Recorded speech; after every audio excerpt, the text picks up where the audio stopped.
for our first quarterly luncheon for the year.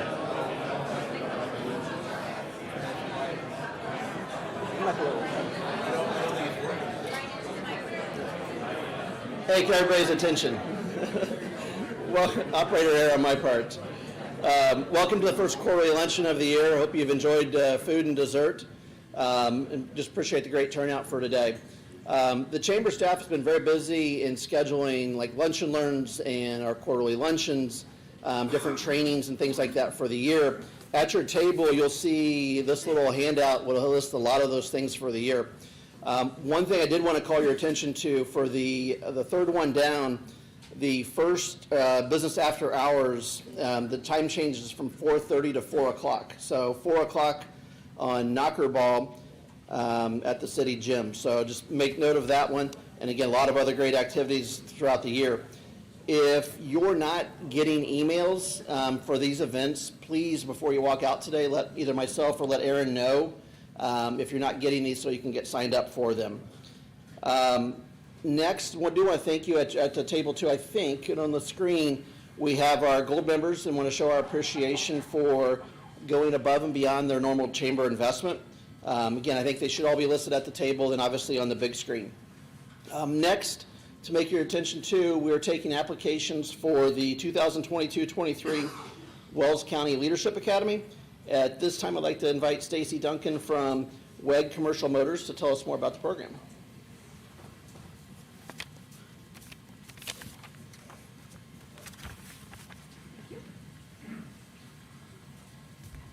How many of you been participated in the Leadership Academy?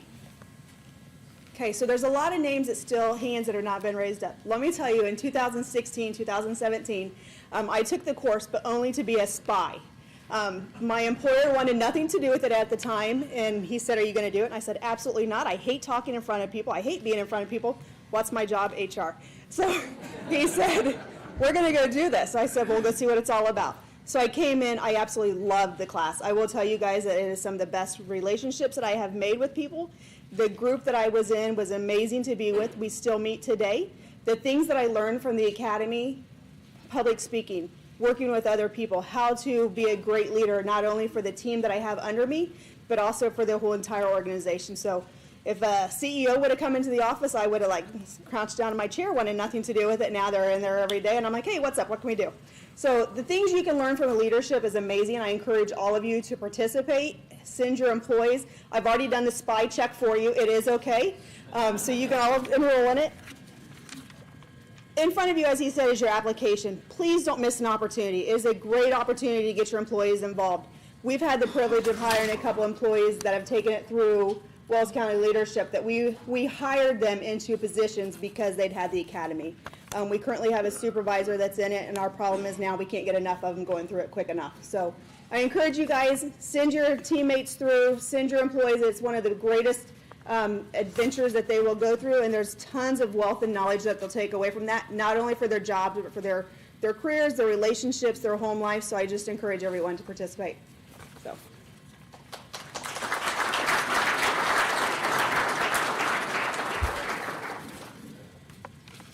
Thank you, Stacy, very much for that.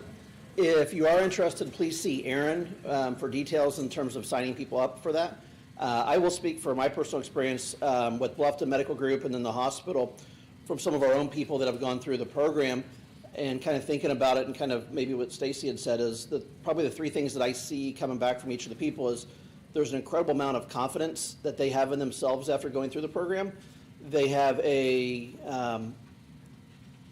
and I would almost say a networking team of people they've never met before and maybe have lived in Wells County their whole life, but just a group of people they don't know. I know a couple of the people that worked at the medical group have met people outside the office just one-on-one. They have lunch at Hughes or wherever here in town. So that networking piece has been great, just to bounce off frustrations or questions of other people that they didn't know prior. And I think the third one is they really get to know more about themselves, and that's probably not something that we do a lot of. So for me, I think that's been consistently from the themes that the people that have gone have represented the medical group specifically have come back. So highly recommend you seeing Aaron afterwards if there's questions to get people involved in that. Finally, it's my pleasure to introduce our two keynote speakers today. So Under the table, I was told to introduce one before the other. It would be a little extra money, so I guess that's probably some sort of compliance issue with the mayor, so scratch that. But first we'll have Mayor John Wicker to present the 2022 State of the City Address, and then followed by Commissioner Mike Vanover to present the State of the County.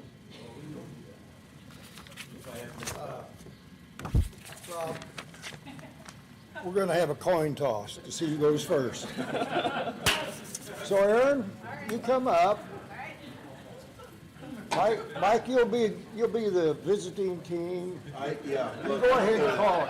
So- You go ahead and call it. Well, we brought the official Wells County flipping coin today, so. I noticed that. And Yeah. am I the official flipper? You are. Yeah, you're the You are. flipper. So- All right, you ready? Yeah, go right ahead. You call it. I'm gonna Who's gonna say, go? we're gonna say heads.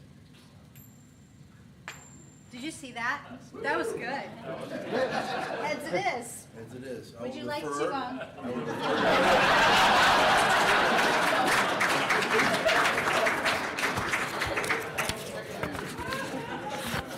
Let me tell you something. I made a mistake by telling Mike that my comments last 8 minutes, which they do. So you're going to get the full bore from him. Bad, good, or indifferent. Good afternoon. First of all, I want to thank the Wells County Chamber of Commerce for hosting this event, and thank you for coming. Next, I want to recognize the people who actually make the city run on a daily basis. As I call their name, I'd like for them to raise their hand and then hold your applause until all the introductions have been made. I want to start out with the Police Department, Chief Kyle Randall. Saw Kyle back there. Fire Department, Chief Don Craig.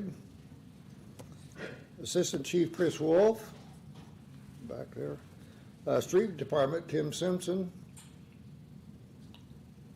Oh, clear at the back, okay. Director of Utilities, John Oman.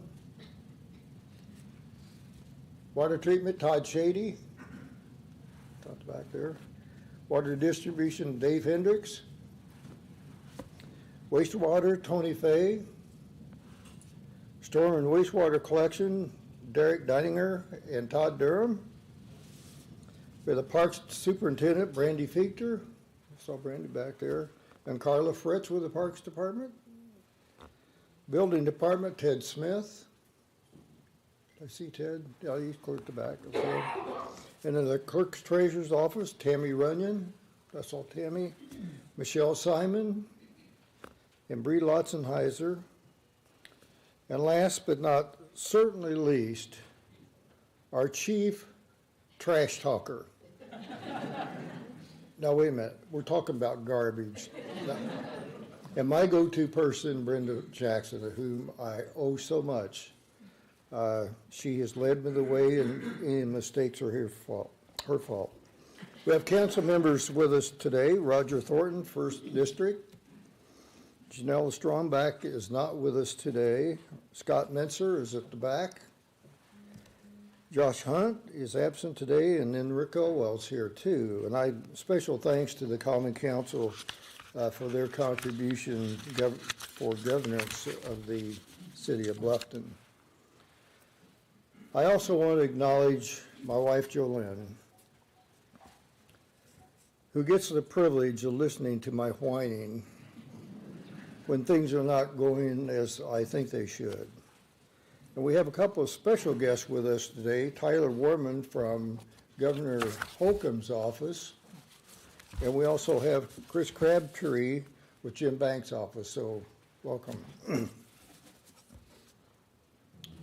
Peter Drucker, the father of management theory, said the best way to predict the future is to create it. This past year, we have done a considerable amount of creation, including the private investment in premier flats that has resulted in our community getting 180 market rate 1 and 2 bedroom apartments. The Antiva company is ramping up their employment to start in full production, hopefully yet this year. We completed a new water treatment plant a few months ago that replaced a 50-year-old facility that had seen its age take its toll on it. We've made upgrades to our North Main Street and Decker Drive electrical substations. The city contributed $148,000 of matching money for community crossings to pave 2.36 miles of city streets. The Parks Department has been planning and applying for grants to develop Lancaster Park and extend the interurban trail from Lowe's to Lancaster Park. Indiana Parks and Recreation Association awarded Bluffton Parks and Recreation as the best agency in the entire state of Indiana. I think that deserves an applause.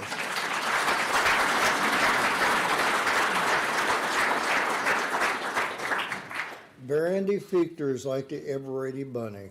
She does not stop, nonstop. And thank you, Brandy, for your leadership. We also won the best creative event, which was a takeoff on the Clue game. And so you end up having to find out, where all these people went and who murdered who. Our park board member, Rick McAvoy, was also awarded Volunteer of the Year by the Indiana Parks and Recreation. Initial site work for Parlor City Bluffs Housing Addition, located between Bellbrook and County Road 200 North, has begun. The preliminary plans for Greenfield Farms expansion is also on the horizon.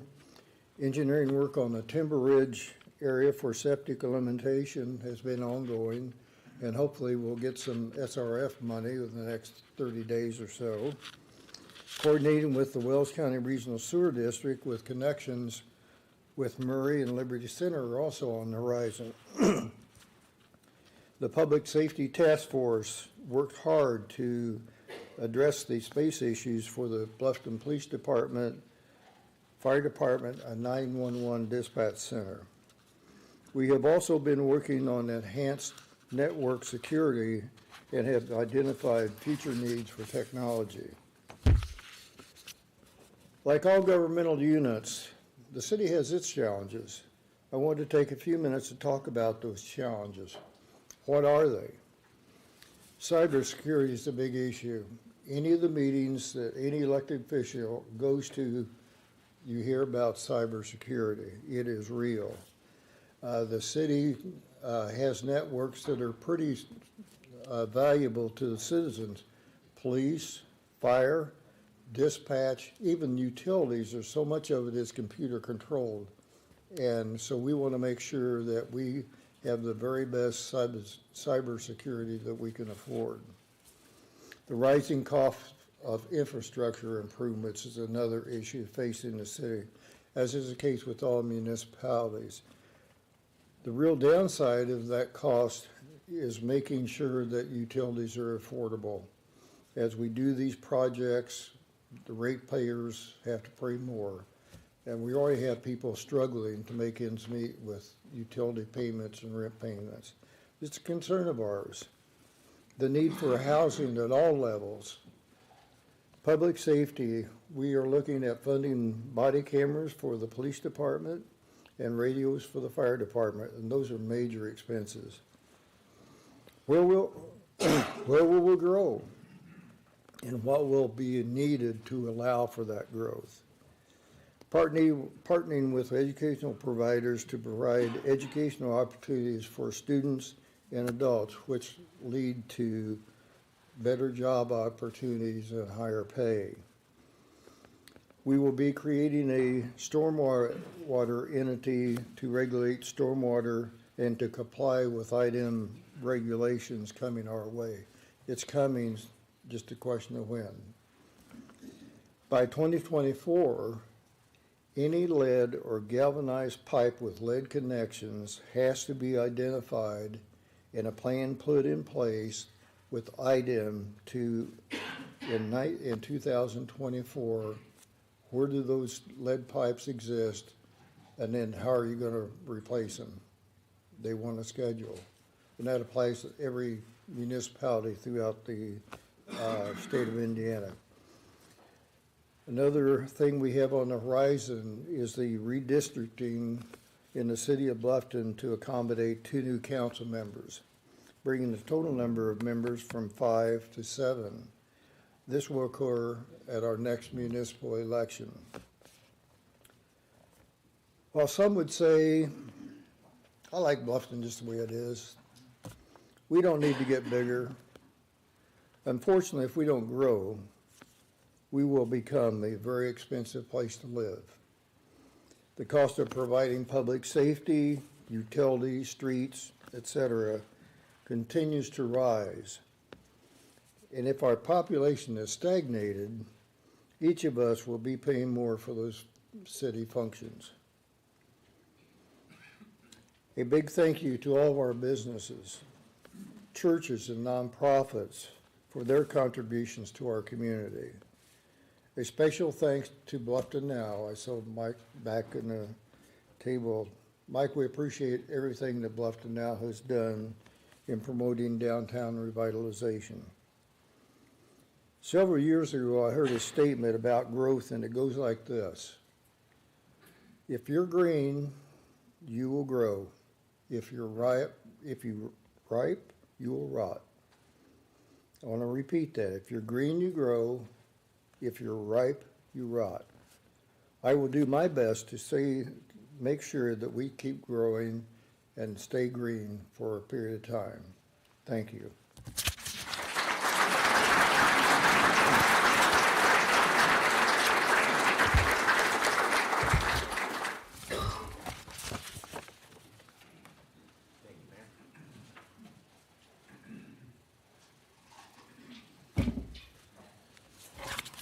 I don't see a screen at the back, so I think I have to use my notes. So today I'm going to be speaking to you about two main subjects. One, the accomplishments for the taxpayer and the citizens of Wells County. And number two, our mission and goal and vision for Wells County in 2022. So a lot has taken on in this last year. I've seen a ton of change since I've come on. But I want you all to understand that none of these accomplishments were possible that I'm going to talk to you about. And none of these objectives will become a reality without a high degree of teamwork and cooperation between our governing bodies, officials, departments, the Wells County Chamber, and citizens. We are all Wells County, period. One mission, one vision, one destination. I want to personally thank my fellow commissioners, the county employees and constituents who have shown a high degree of integrity, courage in making the difficult decisions. I've got a long list of people I'd have to thank, and I'm telling you, I would forget somebody. So thank you all who are in this room and being a part of this process and showing interest in Wells County, because what I have noticed is that we are still green, and there's a lot of growth that can happen, ton of potential here. We just need to have the fortitude to see it through, and I absolutely believe that we can. So I also want to say special thank you to, again, my fellow commissioners, because they put a lot of trust in me to, one, put me in the position to be after speaking to you guys today, and also the cooperation that we've had amongst each other and the other bodies. It's been tremendous. So I really want to say thank you again. That's so important. There are a lot of counties out there right now where there is a ton of friction in between councils and everything else, and that just, if you're not pulling in the same direction, then you're just working against each other, and it's not good for anybody. So some things that happened in 2021 that I think we should take note of. One is the sale of the county farm. The money that we have generated from that sale of that ground has been able to be put into the vision of the highway garage, which we've been in very dire need of for a long time.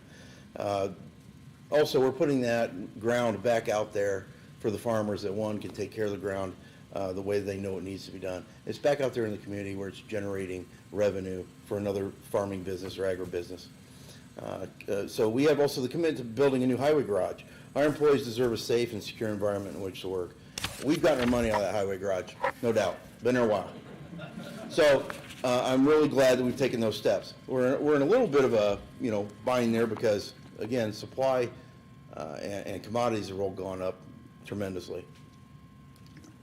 But we're still working on driving that money down and that expense down, so it's not going to be such a burden to the taxpayer. We've probably had more projects completed in 2021, and this is what I'm hearing from other people, than probably ever before in recent history. So I think that definitely is a testament to the cooperation we've had between everyone working towards these goals. Improved drainage. So we've definitely had we probably put more drains in the ground than I think has ever been done in Wells County before. Definitely more tile projects. So this is going to reduce the time the water remains on the surface. So this reduces road hazards, improving road safety, and also value of ground. Increased department transparency and teamwork. One of the first things I did in my own business when we really took off and became successful was I put a high degree of energy into the mentality of a team and teamwork and how we're going to work together with different personalities working towards the same goal. So I'm bringing that more of that here to Wells County, and I'm very pleased with the way it's been received. This is going to lead to better overall production, efficiency, and job retention in county government. Nobody likes churn. It's not good for anybody. Wells County is establishing its place as a regional leader. Within the 11-county region, and even in the state, I think that we are definitely gaining attention here in the last year, probably more than what we've had in a long time. And that is a really, really strong thing for us. I think it's going to spell more opportunity for this county, which I think is important. This is the key to developing and maintaining open communication and relationships with departments and the public. This is going to lead to better overall production, efficiency, and job retention in the county again. So we have a stronger voice than ever before. This will help smaller communities in the region fund key projects that concern talent attraction, job attraction, and retainment, infrastructure, housing, and other revenue-generating development. We've definitely built stronger relationships across county lines. The county, the world doesn't end past the county line, and anymore we're kind of in the world of haves and have-nots. If we aren't building those strong partnerships with other counties around us, other people are going to do it, and we're going to get left behind. Largely, if we aren't asking for something and we aren't getting involved in other people's problems and trying to solve those, they aren't going to get involved in ours, and we aren't an island. We have to reach out there. There are solutions out there in the world we may not necessarily have. This will also increase our overall influence and establish our regional and state level leadership status. Very, very important anymore in the state. As of late, Wells County, I think in the last, might have been 6-7 months ago, Wells County has a gubernatorial appointment to the Indiana Strategic Committee. That's a big deal. I don't know if that's occurred here before, but we definitely have a voice in some rooms and around tables we might never have had before. Southern Wells had a school speed zone sign put up. I mean, they've been after that for a while. I think that safety is a mindset. Safety definitely a mindset in my own company. And protecting our legacy, our children, is a vital and moral goal that we should have. By partnering with our schools on certain projects, we prioritize our children and our future. We've increased our number of deer crossing signs out in the world. And at first, when I heard about deer crossing signs, I'm like, okay, so we're going to put up some more signs to tell people that deer run across the roads. What's that do? After I really started reading the stats, and honestly, it was probably 60 pages that I think I got from our engineer. And I sat there and read that, and I was like, this actually does make a difference. I mean, the math doesn't lie. So we can reduce animal strikes. This spells fewer insurance claims, fewer injuries and fatalities, and less property damage. This also helps to reduce our individual insurance rates and costs in the long run, providing families with more hard-earned dollars in their pockets. We've gone through a bit of a highway department reorganization. We put some more new leadership in there. New leadership at the highway department has proven to increase productivity, safety, and morale. I mean, I think the last snowstorms that we had have really proven that. They've done a tremendous job of working together, pulling together, and doing their job well. And they've also reached out, which is a great thing, to our sheriff's department, our police departments, and involved them in what they were doing. Hey, we're cleaning these roads, or this area is a problem for us. I mean, that was huge. That really worked out really, really well this time. Establishment of the first ever Wells County Advocacy Committee within Wells County Chamber. We put together a business advocacy group, and what this does is our business community lacked a voice in the public arena for a while. By creating this committee, we allow businesses a conduit to direct feedback to local government on regulatory and other issues important to local businesses.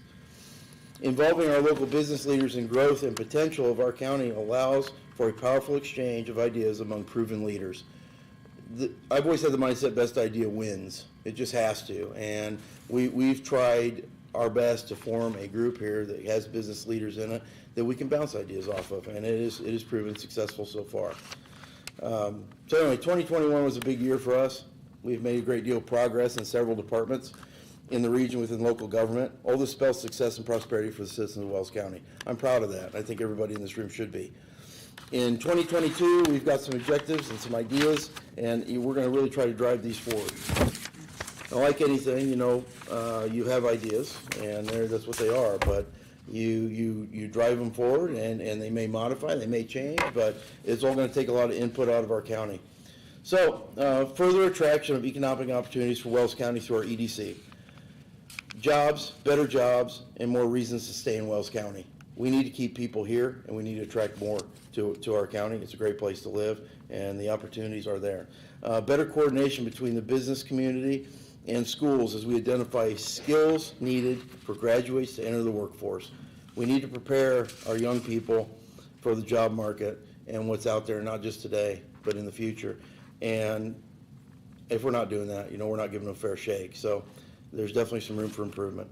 State Road 1 to become an NDOT priority, okay? So State Road 1 has been on the NDOT list for more than 2 decades, but has never been on the radar of NDOT leadership.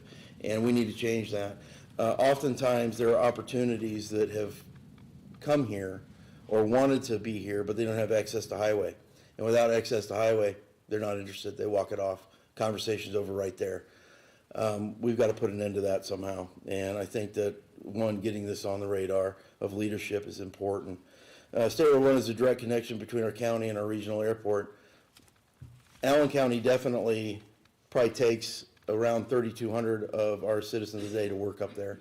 And we take some of theirs, no doubt. But what I'd like to see is that we've got minutes to the airport rather than, almost 45 minutes sometimes. The traffic get really bad. Wells County is the only county without a 4-lane connection between our county seat, or the largest city in the county, and Fort Wayne. I think it's time that we change that. State Road 1 is an artery in our community. We need to clear the way so we can breathe and capitalize on economic opportunity. Highway is definitely an economic driver, and that's something that is going to take some time and cooperation, but I think, again, together we can do it. Community corrections expansion. I've been studying community corrections programs for a while across the state. Here's what I see. A proper community corrections program lowers offender recidivism rates, strengthens our community, and helps those individuals who may respond to this kind of approach. With leadership and oversight, community corrections programs can greatly increase the life of our jail, reduce daily prisoner bed counts, and increase the rates of rehabilitation. This improves our employment pool and grows the number of responsible, contributing citizens. RSD, Regional Sewer Districts, relief legislation. We've got a lot of small towns out here and places where if I put a $95 connection fee on them, or $95 a month service fee, and a $2,500 connection fee to get this all kicked off, it might as well be $10 million because they're never going to pay it.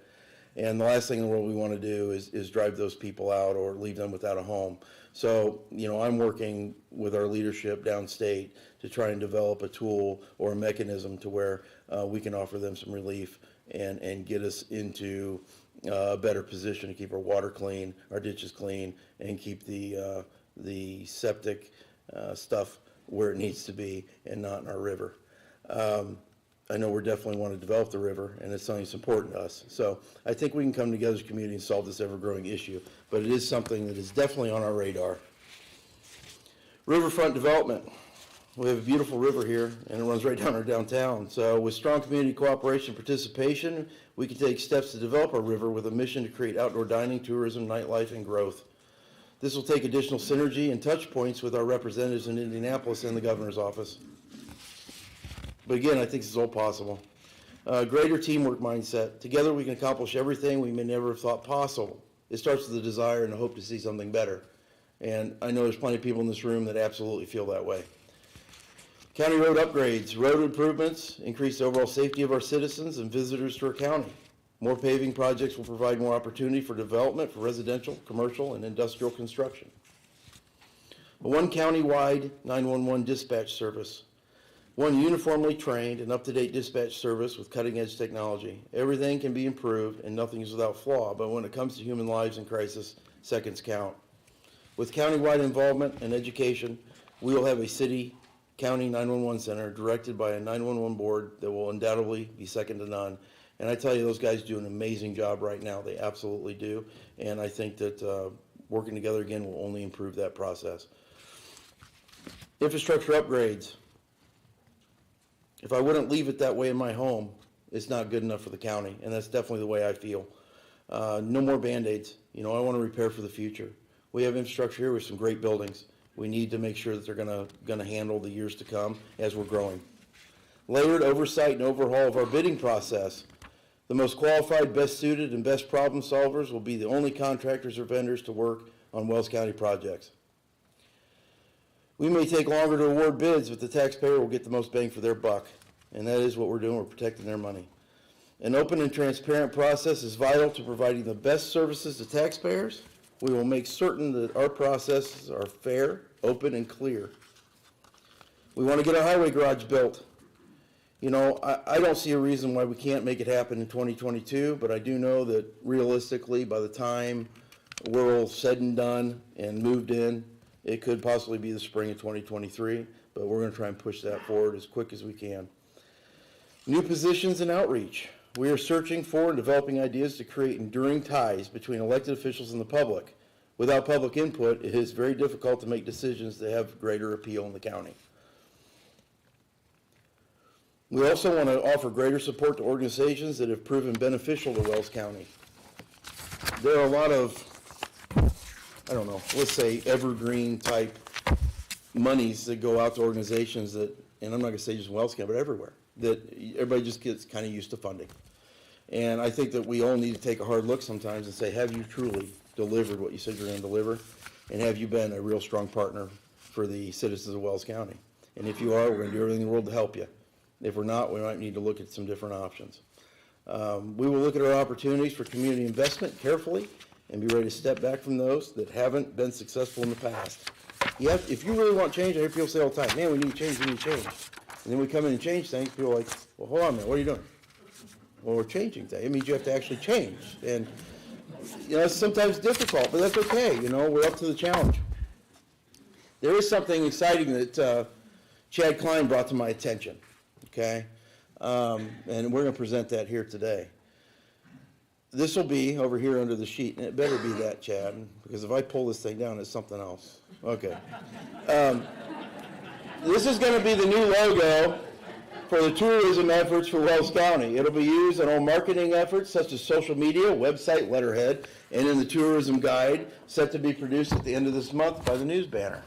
The logo was created by Trade Design of Markle and selected as the top logo by the Tourism Committee, which included individuals from a variety of tourism assets throughout the county.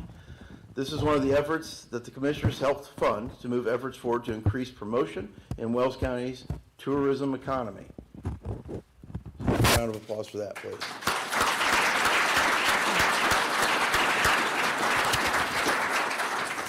Thank you for coming in today, and that was a heck of a lunch, Don. Thank you. You guys are great, really are. But guys, thank you for letting me kind of ramble on there for a while and share all of our ideas. We're really excited to see what the next, well now I guess first quarter is about over, what's remaining of the year is going to produce. So thank you.